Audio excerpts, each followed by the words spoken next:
आज हम पढ़ेंगे कक्षा 10 इंग्लिश की ग्रामर, और ग्रामर का हमारा टॉपिक होगा नरेशन। नरेशन का शाब्दिक अर्थ होता है कथन, यानी कहना, टू से।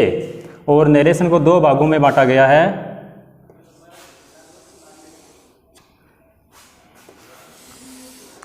एक तो होता है डायरेक्ट स्पीच और एक होता है इनडायरेक्ट स्पीच। तो पहले इधर है डायरेक्ट स्पीच,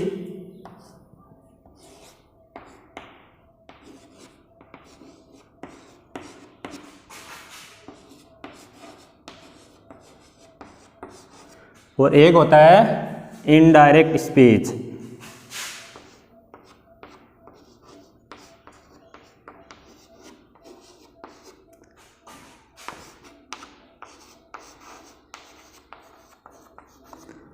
यानी वक्ता के शब्दों को सीधे ही उसी के शब्दों में बोलना कहलाता है डायरेक्ट स्पीच, और वक्ता के शब्दों को उसी के शब्दों में न बोलकर अपने शब्दों में बोलना कहलाता है इनडायरेक्ट स्पीच। हमें डायरेक्ट से इनडायरेक्ट बनाना सीखना है, यानी डायरेक्ट स्पीच से हम इनडायरेक्ट स्पीच कैसे बनाएं। तो ये सारा टॉपिक रूल्स यानी नियम के अकॉर्डिंग चलता है, इसलिए हम एक एक नियम को ध्यान से पढ़ेंगे। सबसे पहले हम एग्जाम्पल से शुरुआत करते हैं। पहले मैं दो एग्जाम्पल लिखूंगा, जैसे she says to me, I am cooking food, कि उसने मेरे को कहा मैं भोजन बना रही हूँ। अब इसमें दो वाक्य हैं, एक वाक्य तो यहाँ से लेकर यहाँ तक हो गया और दूसरा वाक्य यहाँ से लेकर यहाँ तक हो गया। इधर वाले वाक्य को बोलते हैं रिपोर्टिंग वर्ब।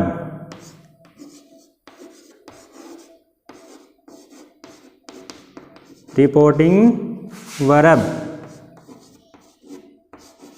और इधर वाले वाक्य को बोलते हैं रिपोर्टेड स्पीच।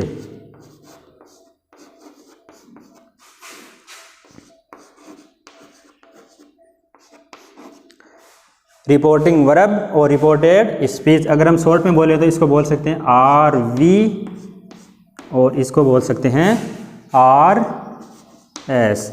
ये आगे बहुत काम आएगा, ध्यान रखना रिपोर्टिंग वर्ब का वाक्य कौन सा होता है और रिपोर्टिंग स्पीच का वाक्य कौन सा है।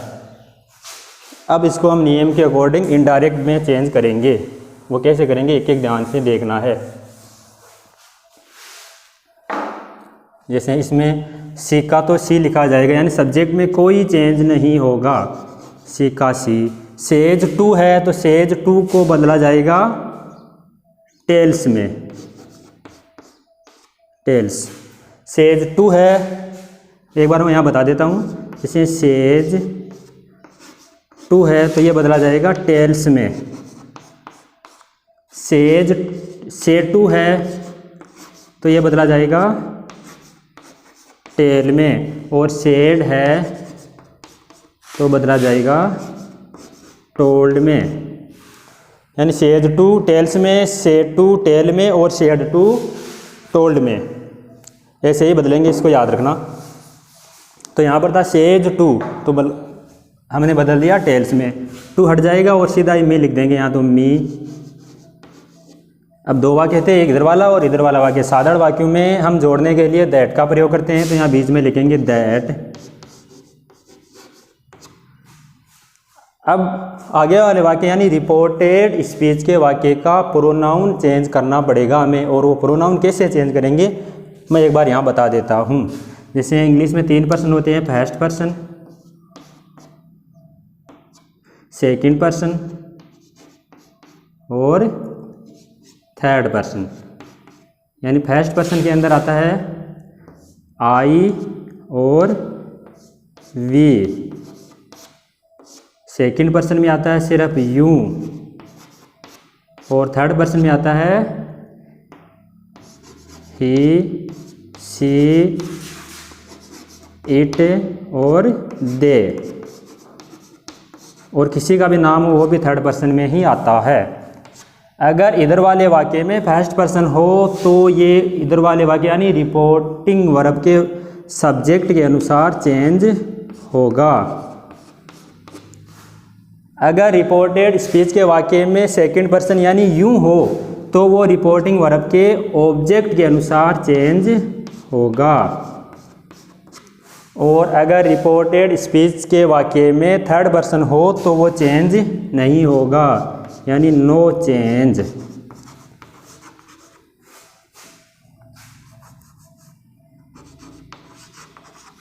और ये एक फॉर्मूला होता है जिसे SON अपॉन 1 2 3, ये एक सूत्र होता है याद करने का, जिसमें फर्स्ट पर्सन चेंज होगा सब्जेक्ट यानी एस का सब्जेक्ट यानी फर्स्ट पर्सन है तो किसके अनुसार चेंज होगा, उधर सब्जेक्ट के अनुसार। अगर सेकंड पर्सन है तो ओ यानी ऑब्जेक्ट के अनुसार। और थर्ड पर्सन है तो एन यानी नो चेंज, यानी थर्ड पर्सन नहीं चेंज होगा, नहीं बदला जाएगा। तो यहाँ पर देखो कौन सा पर्सन है, फर्स्ट पर्सन यानी आई है। आई कौन सा पर्सन होता है, फर्स्ट पर्सन। तो ये किसके अनुसार चेंज होगा, सी के अनुसार। तो यहाँ पर हम आई की जगह क्या लिख देंगे, सी। यहाँ पर एम था, आई के साथ एम आता है लेकिन सी के साथ एम नहीं आता, सी के साथ आता है इज। और कुकिंग का कुकिंग, और फूड का फूड। ये प्रोनाउन चेंज याद रखना, अगर फर्स्ट पर्सन है तो सब्जेक्ट के अनुसार चेंज करना है, सेकंड पर्सन है तो ऑब्जेक्ट के अनुसार चेंज करना है, और थर्ड पर्सन है तो चेंज नहीं करना है, नहीं बदला जाएगा। जैसे एक वाक्य और लेते हैं, जैसे he says to her you are going to market. अब देखो, अब इसका बनाना है तो ही का तो ही, सेज का सेज टू है तो टेल्स, टू को हटाना है, हर, दोनों को जोड़ने के लिए दैट का प्रयोग। अब देखो यहाँ पर है यू, यानी कौन सा पर्सन है, सेकंड पर्सन है। सेकंड पर्सन चेंज होगा ऑब्जेक्ट के अनुसार, तो इस वाक्य में ऑब्जेक्ट है हर, तो हर के अनुसार चेंज करना है। यहाँ यू का सब्जेक्ट है तो हमें हर का ही सब्जेक्ट ही लिखना है यहाँ पर। तो हर का सब्जेक्ट होता है सी हर, हर ऑब्जेक्ट और सी सब्जेक्ट। यू सब्जेक्ट है तो इसका सब्जेक्ट होगा सी, आर का हो जाएगा यू के साथ आर तो सी के साथ में इज, और गोइंग का गोइंग, टू का टू, और मार्केट का मार्केट। हमने प्रोनाउन को चेंज करना सीख लिया है, जैसे प्रोनाउन किस प्रकार से चेंज होगा। अगर फर्स्ट पर्सन है तो सब्जेक्ट के अनुसार चेंज होगा, अगर सेकंड पर्सन है तो ऑब्जेक्ट के अनुसार चेंज होगा, और थर्ड पर्सन है तो चेंज नहीं होगा। यहाँ तक समझ गए? चलो आगे देखते हैं अब।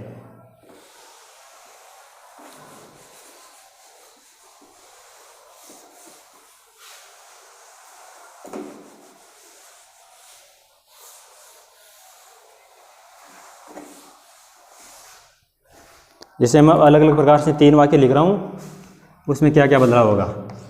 जैसे Ram says to him I am reading book. और एक इसी प्रकार से लिख सकते हैं इससे, जैसे Ram says comma I am reading book. अब देखो दोनों वाक्यों में अंतर क्या है, पहले हम दोनों का इनडायरेक्ट बना के देख लेते हैं। जैसे इसका बनाएंगे तो राम का तो राम, सेज, सेज के आगे टू लगाकर ऑब्जेक्ट लिख गया तो सेज का हो जाएगा टेल्स। टू को हटाना है और आगे हिम लिख देंगे। दोनों वाक्यों को जोड़ने के लिए दैट का प्रयोग। अब आई फर्स्ट पर्सन है, किसके अनुसार चेंज होगा, राम के अनुसार चेंज होगा। राम एक लड़का है, यहाँ प्रोनाउन है तो राम का प्रोनाउन लिखेंगे हम। लड़के के लिए प्रोनाउन का प्रयोग करते हैं हम ही का प्रयोग, तो यहाँ हम लिख देंगे ही। यानी वहाँ किसी की लड़की का नाम होता तो सी का प्रयोग कर देते, लड़के का नाम है तो ही का प्रयोग कर देंगे। तो आई का बन गया ही के साथ में आ जाएगा इज, रीडिंग का रीडिंग, और बुक का बुक। अभी सेकंड वाले वाक्य का बनाते हैं। से राम, सेज का सेज, दोनों को जोड़ने के लिए दैट। आई चेंज होगा राम के अनुसार तो हो जाएगा ही, इज का एम का इज, और रीडिंग, और बुक का बुक। अब देखो दोनों वाक्यों में अंतर क्या है। हमने यहाँ पर सेज का टेल्स बनाया लेकिन यहाँ सेज का सेज ही लिखा है। ये क्यों किया, इसको एक बार समझो। अगर सेज के आगे टू लगाकर ऑब्जेक्ट दिया हुआ है तो सेज का बन जाएगा टेल्स, से का बन जाएगा टेल, और शेड का बन जाएगा टोल्ड। अगर सेज के आगे टू लगाकर ऑब्जेक्ट नहीं दिया हुआ है तो सेज का सेज ही रखना है, से का से ही रखना है, और शेड का शेड ही रखना है। यानी ये नहीं बदला जाएगा। अगर इसके आगे टू लगाकर ऑब्जेक्ट लिखा हुआ हो तब ही बदला जाता है, नहीं ये बदला नहीं जाता है। जैसे एक एग्जाम्पल और देखते हैं। She says to him, I gave you my book. उसने उसे कहा कि मैंने तुम्हें मेरी बुक किताब दी, तो इसका चेंज करना है हमें। तो अब सी का तो सी लिखेंगे। सेज का टेल्स बनाएंगे क्या, देखो आगे टू लगाकर ऑब्जेक्ट लिखा हुआ है तो सेज का भी टेल्स बन जाएगा। तो ये इसका बन गया टेल्स। अगर ये आगे ये लिखा हुआ नहीं होता तो सेज का सेज ही लिखते, टेल्स नहीं लिखते। टू हटा देंगे, हिम का हिम, और दोनों को जोड़ने के लिए दैट का प्रयोग। आई का हो जाएगा, आई फर्स्ट पर्सन है, किसके अनुसार चेंज होगा, सब्जेक्ट के अनुसार चेंज होगा। तो आई का हो जाएगा, सब्जेक्ट वहाँ सी है तो सी हो जाएगा। गेव का गेव हो जाएगा। अब यूं कौन सा पर्सन है, सेकंड पर्सन है, तो ये किसके अनुसार चेंज होगा, ऑब्जेक्ट के अनुसार चेंज होगा। लेकिन यहाँ यूं सब्जेक्ट नहीं है, यहाँ यूं है ऑब्जेक्ट। तो ऑब्जेक्ट जैसे यू ये ऑब्जेक्ट सब्जेक्ट हो गया, फिर यूं ये ऑब्जेक्ट हो गया, और ये पजेसिव हो गया। इसी आधार पर हम ही का देखेंगे, ही, और यहाँ हिम और हिज। यहाँ यूं ऑब्जेक्ट है तो हमें ऑब्जेक्ट ही लेना है। जैसे यूं ऑब्जेक्ट है तो इसका ऑब्जेक्ट ही लेना है, तो हिम का ऑब्जेक्ट होता है हिम ही, तो यहाँ लिख दिया हिम। माई कौन सा पर्सन है, माई है first person. My first person है तो किसके अनुसार चेंज होगा, सब्जेक्ट के अनुसार। आई मी माई यानी पजेसिव है, सब्जेक्ट सी है, सी का पजेसिव होगा सी, हर हर, तो यहाँ हो जाएगा हर, और बुक का बुक। यानी अगर प्रोनाउन फर्स्ट पर्सन है तो सब्जेक्ट के अनुसार चेंज करना है, सेकंड पर्सन है तो ऑब्जेक्ट के अनुसार चेंज करना है, और थर्ड पर्सन है तो नहीं चेंज करना है। अब आगे का नियम, अगर सेज की जगह अगर शेड होता तो किस प्रकार से इनडायरेक्ट बनता, वो देखते हैं अब।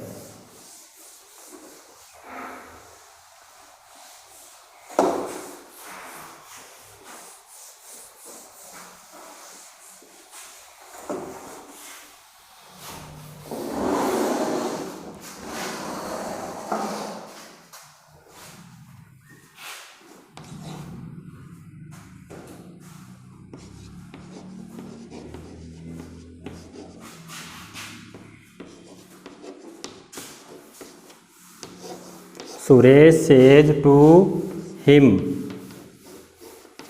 आई एम प्लेइंग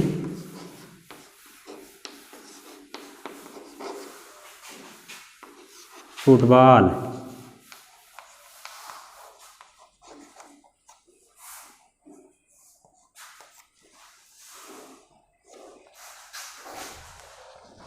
और एक वाक्य और लिख देते हैं, Suresh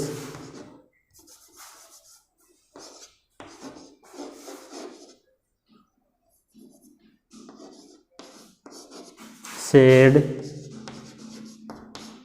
to him I am playing football.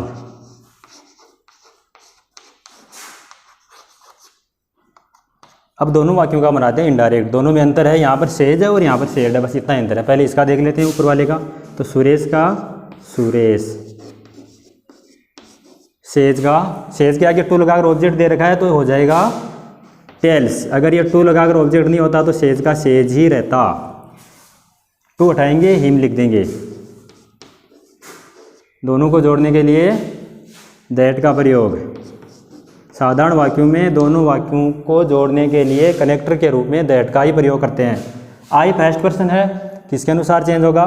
Subject के अनुसार। सब्जेक्ट सुरेश है, यानी एक लड़का है, लड़के के लिए प्रोनाउन लेते हैं ही। अब यहाँ ही के साथ एम आएगा नहीं, इज आएगा, तो ही इज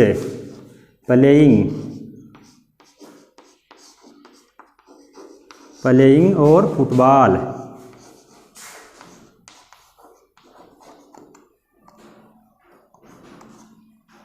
अब इसका बनाते हैं नीचे वाले का, जैसे सुरेश सेड का मैंने बताया, सेड के आगे टू लगाकर ऑब्जेक्ट दे रखा है तो सेड का हो जाएगा टोल्ड। टू को उठाएंगे, हिम लिखेंगे। दोनों को जोड़ने के लिए दैट का प्रयोग। आई चेंज हो जाएगा, आई फर्स्ट पर्सन है तो सब्जेक्ट के अनुसार चेंज होगा, तो सुरेश के अनुसार चेंज हो जाएगा, तो आई का बन जाएगा ही। अब एम की जगह आएगा यहाँ पर वाज। ये वाज क्यों आएगा उसको अभी आगे देखेंगे। प्लेइंग का प्लेइंग और फुटबॉल।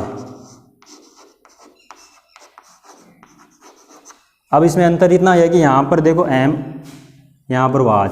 सेम है वाक्य, यहाँ पर हमने ईज लिया है, यहाँ पर वाज लिया है, तो वो कैसे हुआ?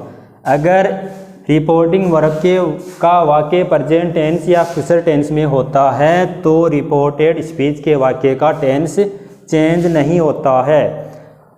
और अगर रिपोर्टिंग वर्ब का वाक्य पास्ट टेंस में होता है तो रिपोर्टेड स्पीच के वाक्य का टेंस चेंज होता है। यानी जैसे सुरेश सेज, ये वाक्य है प्रेजेंट टेंस में, इसका मतलब इस आगे वाले वाक्य यानी रिपोर्टेड स्पीच के वाक्य का टेंस चेंज नहीं होगा।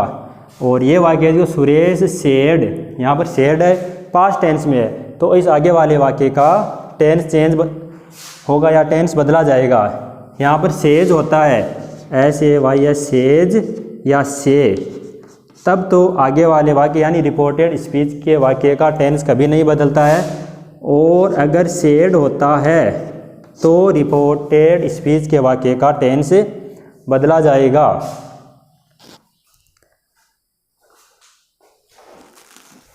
और वो टेंस किस प्रकार से बदला जाएगा मैं वो अभी बता देता हूँ पूरी सारणी बना के।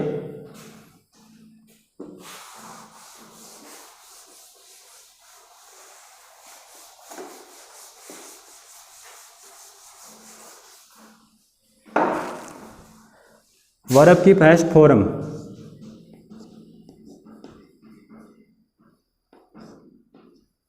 या वर्ब की फर्स्ट फॉर्म प्लस एस या ES हो तो ये चली जाती है वर्ब की सेकंड फॉर्म में। अगर डू या डज हो तो ये चले जाते हैं डिड में। अगर इज, एम, आर ये हो तो ये चले जाते हैं वाज, वर में। अगर हेज या हेव हो तो ये बदल कर चले जाते हैं हेड में। अगर हेज बीन और हैव बीन हो तो ये चले जाते हैं हैड बीन में।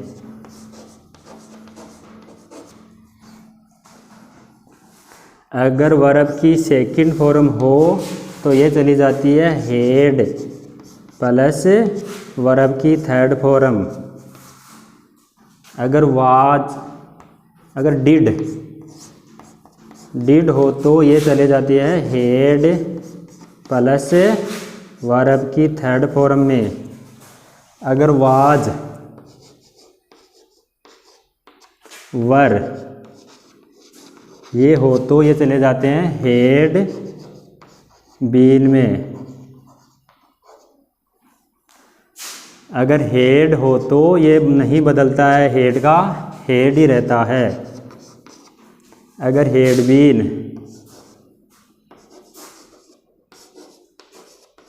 हो तो ये भी नहीं बदलता है, हेड बीन का भी हेड बीन ही रहता है। फ्यूचर टेंस में अगर विल हो तो विल का हो जाता है वुड। अगर सेल हो, सेल का ही वुड ही होता है, सेल का शुड कभी नहीं होता है। यानी विल का भी वुड और सेल का भी वुड। मॉडल सहायक क्रिया अगर कैन हो तो इसका हो जाता है कुड। अगर मे हो तो हो जाता है माइट। दोबारा से देख लेना एक बार।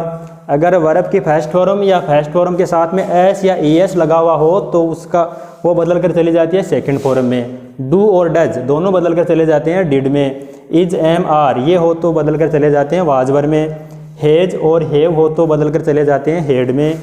हेज बीन, हैव बीन हो तो बदल कर चले जाते हैं हेड बीन में। वर्ब की सेकंड फॉर्म हो तो वो बदल कर चली जाती है हेड प्लस वर्ब की थर्ड फॉर्म में। डिड हो तो वो बदल कर चले जाते हैं हेड प्लस वर्ब की थर्ड फॉर्म में। वाज और वर हो तो हेड बीन में। हेड हो तो नहीं बदलता है, हेड का हेड ही रहता है, हेड बीन का भी हेड बीन ही रहता है। विल वुड हो जाता है, सेल का शुड हो जाता है, कैन का कुड हो जाता है और मे का माइट हो जाता है। टेंस के अकॉर्डिंग देखें तो present simple tense past simple में चली जाती है। Present continuous tense past continuous में चली जाती है। Present perfect tense past perfect में चली जाती है। Present perfect continuous tense past perfect continuous tense में चली जाती है। Past simple tense past perfect में जाती है। Past continuous past perfect continuous में जाती है। और पास्ट परफेक्ट नहीं बदलती है और पास्ट परफेक्ट कॉन्टिन्यूज भी नहीं बदलती है। और फ्यूचर टेंस में विल का वुड, सेल का भी वुड और मॉडल में कैन का कुड और मे का माइट। आप इनको एक बार याद करके आना। इसी के आधार पर हमारी अगली क्लास होगी और बाकी का अब नेक्स्ट क्लास में।